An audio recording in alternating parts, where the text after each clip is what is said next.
The heat in Redemption, Wyoming in the summer of 1882 was a physical thing. It pressed down from a bleached white sky, shimmered up from the baked earth, and turned the dust of the main street into a fine, choking powder. For My Lin, it felt like a shroud. She stood on the edge of the boardwalk, a small, still figure in a plain dark dress, and felt the sun trying to melt the very marrow in her bones. 6 months a widow and 21 years old, she had thought the Wyoming winter would be the thing that killed her. She had been wrong. The winter's cold was honest, a clean and brutal force. This summer heat was a liar. It promised life, with its long days and greening plains, but all it did was parch the throat and breed a simmering cruelty in the hearts of men. Her late husband, Chen, had bought their homestead claim fair and square. He had worked it for 2 years, turning the stubborn soil, sinking a well, and building a small, sturdy clapboard house with his own 2 hands. He had believed in the promise of the Homestead Act, in the simple transaction of sweat for soil. Then a fever had taken him in the spring, swift and merciless, leaving My Lin with 160 acres of land, a half-finished barn, and a silence in the house so profound it felt like a constant ringing in her ears. The town of Redemption had tolerated Chen. He was a hard worker who kept to himself. But they did not tolerate his widow. A Chinese woman, alone, holding a prime piece of land with creek access, it was an offense to the natural order of things. Whispers followed her like flies when she came to town for supplies. Women pulled their skirts aside. Men stared with a mixture of curiosity and contempt. She was a ghost at the edge of their world, and they wanted her gone. Bartholomew Thorne was the man who gave voice to that desire. He owned the largest ranch in the valley, the Double T, and he considered the creek running through My Lin's property to be his by right, not hers by law. He was a big man, not with fat but with a solid, immovable presence. He dressed in tailored coats even in the blistering heat, and his face, clean-shaven and florid, always seemed to be perspiring, as if the effort of his own importance was too much for his body to bear. He approached her now, blocking her path as she prepared to leave the general store. His shadow fell over her, a small patch of mercy from the sun, but it felt colder than any winter wind. "Mrs. Chen," he said, his voice a low rumble that was meant to sound like sympathy but landed like a threat. "A word, if I may." My Lin clutched her sack of flour and salt. She did not look at him, keeping her eyes fixed on the walk-boards of the walk. "Mr. Thorne, I see you continue to toil out on that claim. It is admirable, truly. But it is no place for a woman on her own. The summer is hard. The work is harder." A small crowd began to gather, men drifting from the saloon, others pausing their conversations. They knew this was a performance. "I am managing," she said, her voice barely audible. Of course," Thorne boomed, waving a dismissive hand. "But for how long? I feel a certain responsibility for the good people of this valley. I cannot, in good conscience, stand by and watch you suffer. So, I will repeat my generous offer. $100, cash, for the deed. You could take the next train east, find a place with your own people. Be comfortable." The offer was an insult. The land, with its well and creek, was worth 10 times that. Everyone knew it. This was not a negotiation, it was a public humiliation. "The land is not for sale," My Lin said, forcing the words out. Thorne's smile tightened. "A stubborn woman is a foolish one. Think on it. The offer is on the table. For now." He tipped his hat, a gesture of pure mockery, and turned, striding back toward the saloon as if the matter were settled. The onlookers dispersed, some with smirks, others with the blank indifference of those who know better than to get involved. My Lin stood frozen, the heat pressing in, her knuckles white around the sack. She felt 100 pairs of eyes on her, even after the people had turned away. She was an insect under a magnifying glass, and the sun was in Thorne's hand. But as she finally took a shaky step toward her wagon, she noticed one man who hadn't moved. He was leaning against a support post across the street, half in shadow. He was a cowboy, judging by his worn denims and scuffed boots. He wasn't one of Thorne's men, she knew them all by sight. This man was leaner, his face weathered by sun and wind, not softened by whiskey and authority. He had been watching the entire exchange, and his expression was unreadable. When his eyes met hers, he gave a slow, deliberate nod. It wasn't pity. It wasn't charity. It was something else entirely. Acknowledgement. Then he pushed himself off the post and walked away, his stride long and easy, disappearing around the corner of the livery. The small gesture did nothing to change her situation, yet for the first time in months, My Lin felt something other than the crushing weight of being utterly alone. She did not yet know that the quiet cowboy's name was Owen Grady, or that his nod was a promise he hadn't yet decided to make. The next week, Thorne's pressure moved from words to actions.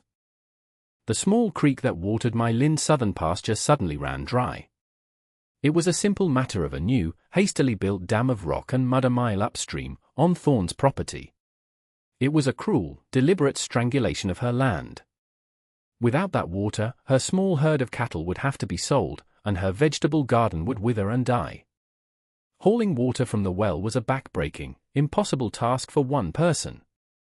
My Lin worked from sunup to sundown, her hands raw from the bucket handle, her shoulders aching with a fire that never went out. She saw Thorne's riders on the ridge line sometimes, just watching. They never crossed her property line, but their presence was a constant, looming threat. They were waiting for her to break.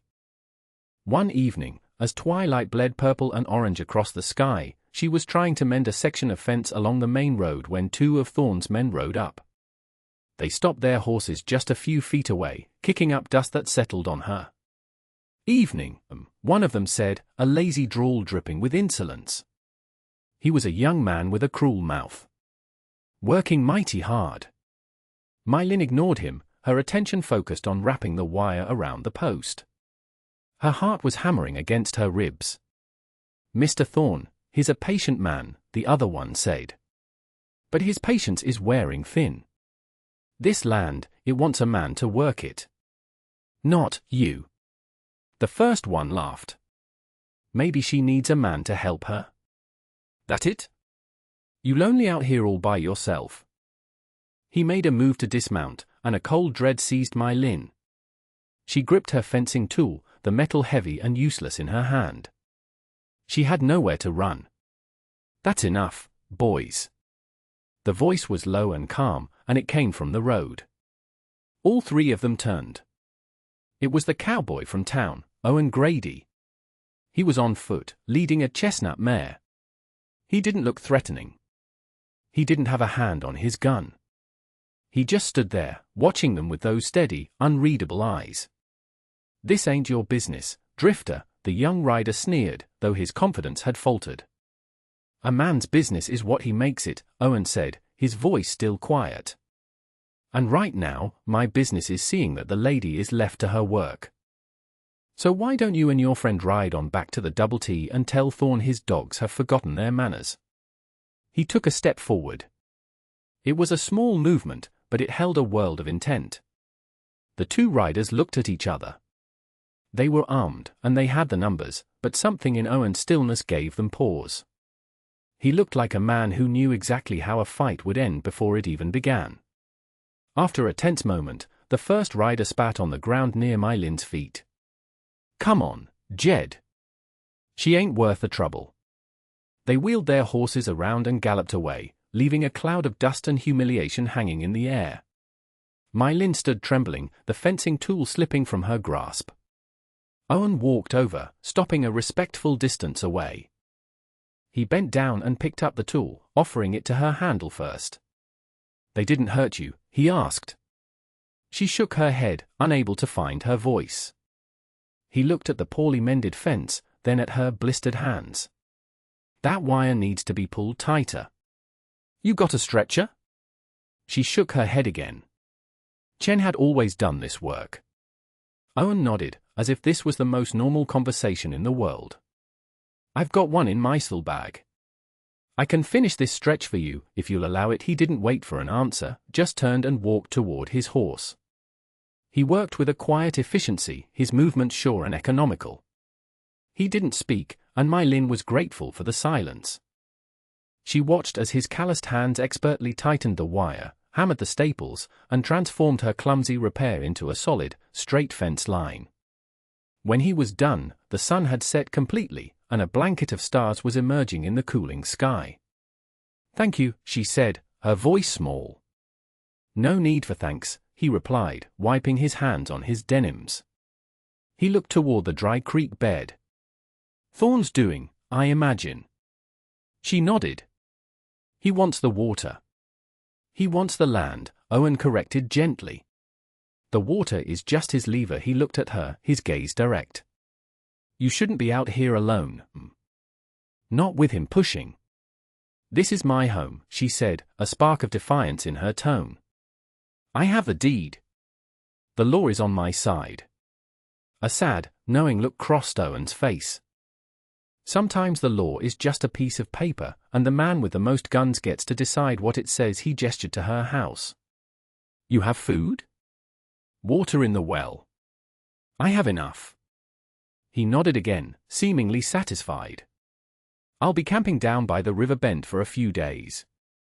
If you need anything, give a shout." He mounted his mare. Don't let him see you're scared. Men like Thorn, they feed on that."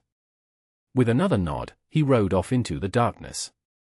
My Lin watched him go, the solid new fence a testament to his brief presence. He was a stranger, a drifter. But he was the first person in months who had offered help without demanding a piece of her in return. As she walked back to her empty house, she realized the threat was no longer just a possibility. Thorn had shown his hand, and Owen's appearance meant the conflict was now in the open. What she didn't know was that Owen had seen the plat map in the territorial office that afternoon, and he had noticed something strange about the entry for her claim, a small, faded annotation that didn't match the rest of the ledger. The next few days passed in a tense quiet. Owen kept his word, camping by the river. He didn't intrude, but his presence was a deterrent. Thorn's riders kept their distance. During the day, Owen found odd jobs in town, and in the evenings, he would often ride the perimeter of My Lin's property, a silent guardian. One night, he found a section of fence deliberately cut. He repaired it without a word to her. My Lin, emboldened by his quiet support, refused to be confined to her house. She worked in her garden, hauled water until her muscles screamed, and made a point of being visible, of showing she would not be intimidated. A strange, unspoken partnership formed between them, built across 100 yards of prairie grass and sealed by a shared understanding of the injustice being done. One evening, she saw the light of his campfire and, on impulse, walked toward it. She carried a small pot of rice and vegetables, the last of her fresh supply. It felt like a monumental step. He was sitting by the fire, sharpening a knife on a whetstone. He looked up as she approached, his expression calm. He wasn't surprised. "Evening," he said, setting the knife aside. "I brought you some supper," she said, her voice shy. "It is not much." "It's more than I had," he said, and he meant it. He took the pot from her, his fingers brushing hers for a brief moment. He gestured for her to sit on a log across the fire from him. They ate in silence for a while, the only sounds the crackle of the fire and the chirping of crickets. The vast, dark sky arched over them. "Why are you helping me?" she finally asked, the question that had been burning in her mind. Owen took his time answering, staring into the flames. "When I was a boy, back in Ohio, my father had a farm. Not big, but it was ours. A man came along, a man with money and influence. He wanted our land for the railroad right-of-way. He made an offer, my father refused. Then our barn burned down. Our well was fouled. The law was always on the rich man's side. We lost everything." He looked up from the fire, and his eyes met hers. "I see that same man in Bartholomew Thorn. And I see my father's fight in you. I just got tired of watching the story end the same way." His honesty was a disarming thing. It stripped away the roles they had been assigned, the helpless widow, the mysterious drifter, and left two people sitting by a fire. "My husband," My Lin began, her voice catching. "He believed in this country. He said the paper was the most important thing. The deed. The law. He said it made everyone equal. Your husband was a good man, Owen said. But paper can be burned. And it can be forged. He reached into his saddlebag and pulled out a folded piece of paper. It was a rough copy he'd made of the plat map from the land office. He spread it out on the ground between them. This is your claim, he said, pointing. Homestead Act of 62. Filed by Chen Wei, 1880. But look here, he indicated a small, scribbled note in the margin. It says, subject to prior lien, B. Lathorne, 1879. That note was added later. The ink is different. The handwriting is shaky. Mylin leaned closer, her heart sinking. What does it mean? It means Thorne is building a case that he had a claim on this land before your husband filed. A lien, a debt, something. If he can prove it, the original homestead grant could be invalidated. He's not just trying to scare you off. He's trying to steal this land legally. The coldness that had gripped her in town returned, more potent than ever. It wasn't just about bullies on horseback. It was about the slow, grinding machinery of the law being turned against her. But there was no lien, she insisted. Chen bought the filing rights from the man before him. A prospector named Silas Miller. It was all clear. Miller, Owen repeated, the name sparking something in his memory. I've heard that name. He looked at the map again, then back at her. We need to see the original deed. The one your husband had. Is it in the house? She nodded, rising to her feet. I will get it. She returned a few minutes later with a worn leather pouch. Inside was the precious document, the paper that was supposed to make them equal. Owen took it carefully, his rough hand surprisingly gentle. He unfolded it by the firelight. The main text was clear, the signatures and seals all in order. But as he ran his finger along the bottom, he paused. Tucked into the final fold was another piece of paper, thin and brittle with age. It was a letter. As he was about to open it, the sound of hoofbeats thundered through the night. Not 2 riders this time, but 4. And they weren't just passing by. They were riding straight for the house. In the lead was a man in a town suit, holding a lantern high. He reined in his horse just yards from the porch, the lantern light dancing wildly. Mylin Chen, the man shouted, his voice high and reedy. I am Deputy Clerk Martin Fields, from the Territorial Land Office. I have in my hand a legally executed warrant of eviction, signed by Judge Abernathy himself. You have 24 hours to vacate these premises, pending the adjudication of the prior lien filed by Mr. Bartholomew Thorne. Owen and Mylin froze by the campfire, caught in the sudden glare of the lantern. The trap had been sprung. Thorne was no longer using dogs. He was using the law itself as his weapon. And the letter in Owen's hand, whatever secret it held, might have arrived too late. The choice was no longer about staying or leaving. It was about surrendering or fighting a battle that already seemed lost.